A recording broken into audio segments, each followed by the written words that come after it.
పేదల సంక్షేమమే ధ్యేయంగా ఆరోగ్య ఆంధ్రప్రదేశ్ లక్ష్యంగా కూటమి ప్రభుత్వం పనిచేస్తోందని మంత్రి కందుల దుర్గేష్ అన్నారు. సోమవారం నిడదవోలు క్యాంపు కార్యాలయంలో మంత్రి కందుల దుర్గేష్ స్వయంగా నిడదవోలు నియోజకవర్గంలో అనారోగ్యం బారిన పడిన 35 మంది బాధితులకు 22,07,999 విలువైన సీఎంఆర్ఎఫ్ చెక్కులను ఎల్ఓసి పత్రాలు పంపిణీ చేశారు. అందులో 33 మందికి 14,07,471 విలువైన సీఎంఆర్ఎఫ్ చెక్కులు, ఒక్కొక్కరికి 4 లక్షల చొప్పున ఇద్దరికి 8 లక్షల విలువైన ఎల్ఓసి పత్రాలను అందించారు. ఈ సందర్భంగా మంత్రి కందుల దుర్గేష్ మాట్లాడారు. సీఎంఆర్ఎఫ్ పేదలకు వరమని, ప్రజలకు సంపూర్ణ ఆరోగ్యం అందించడమే కూటమి ప్రభుత్వ లక్ష్యమని పేర్కొన్నారు. ఇప్పటి వరకు నిడదవోలు నియోజకవర్గంలో ముఖ్యమంత్రి సహాయ నిధి కింద 591 మందికి 4,31,25,824 రూపాయలు లబ్ధి చేకూర్చామని వెల్లడించారు.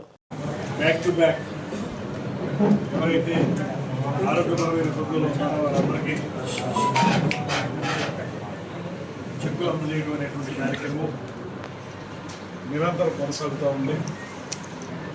మనం రెండోసారి చెక్కులు ఇచ్చి ఇంకా నెల కూడా పూర్తి కాలేదు. వెంటనే అందరికీ కూడా చెక్కుల్ని రిలీజ్ చేస్తాం. ముఖ్యమంత్రి గారికి, ముఖ్యమంత్రి గారి టీంకి, ఉప ముఖ్యమంత్రి గారికి ప్రత్యేకమైన ధన్యవాదాలు తెలియజేస్తూ ఇవాళ ఇప్పటి వరకు నిడదవోలు నియోజకవర్గంలో మన అధికారులు అది ముఖ్యమంత్రి సహాయ నిధి కానివ్వండి, ఎల్ఓసి కానివ్వండి, లేకపోతే ఆర్థికపరమైన సహకారం కానివ్వండి, మొత్తంగా 4,31,25,824 రూపాయలు మనం దాకా అందించడం జరిగింది. ఈ ఇప్పుడు ఇచ్చినటువంటి చెక్కులు మన ముఖ్యమంత్రి సహాయ నిధి చెక్కులు 33, 14,07,471. అదేవిధంగా ఎల్ఓసి ఇద్దరికి ఇచ్చాం, అది 8,05,28. మొత్తంగా 22,07,999 రూపాయలు వాళ్ళు చెక్కుల రూపంలో అందరికీ అందజేయడం జరుగుతుంది. ముఖ్యంగా హెల్తీ, వెల్తీ, హ్యాపీ స్టేట్ ఉండాలనేటువంటి మాటని ముఖ్యమంత్రి గారు చెప్తా ఉన్నారు.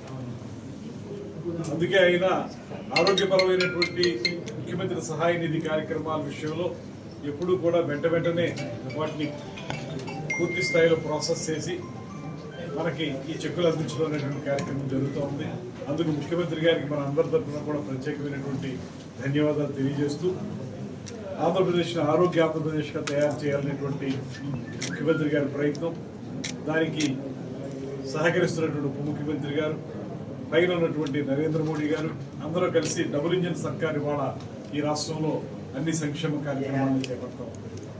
ఒక పక్కన పెన్షన్లు పెంచడం కానివ్వండి, అదేవిధంగా తల్లికి వందనం కార్యక్రమం, అన్నదాత సుఖీభవ, దీపం పథకం, రైతులకి వారు అమ్మిన ధాన్యానికి వెంటనే వారి ఖాతాల్లోకి ధనం వేయడం, దాంతోపాటు ఈ మధ్యకాలంలో ప్రారంభించినటువంటి స్త్రీ శక్తి ఉచిత బస్సు, ఈ పండుగల్లో కూడా అనేక మంది మహిళలు ఈ ఉచిత బస్సు ఉపయోగించుకుని ఎంతో ఆనందంగా గడిపారు.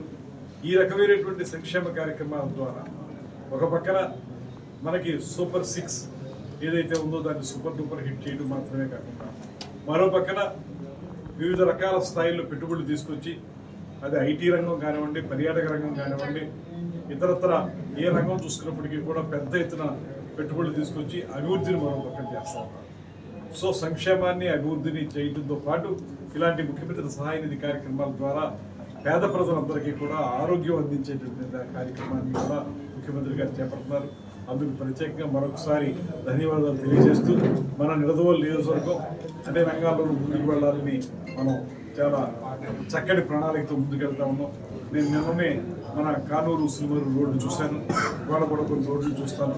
మొత్తంగా చూస్తే ఇవాళ ఆర్ఎన్బి రోడ్లు గతంలో ఎప్పుడూ లేనటువంటి ఆర్ఎన్బి రోడ్లు, ఇవాళ రమారమి 27 కోట్ల రూపాయలతోటి ఆర్ఎన్బి రోడ్లు.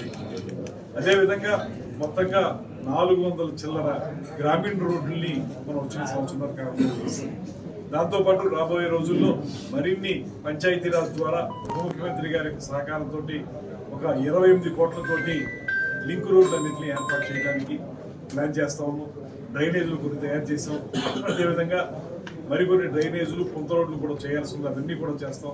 ఎలా చూసుకున్నప్పటికీ కూడా ఇవాళ ఈ సంవత్సరాల కాలంలో వాళ్ళు 5 సంవత్సరాల కాలంలో ఏం చేయలేకపోయినా ఈ సంవత్సరాల కాలంలో అన్ని వర్గాల వారికి ఉపయోగపడే విధంగా అన్ని అభివృద్ధి కార్యక్రమాలను చేపడుతున్నాం.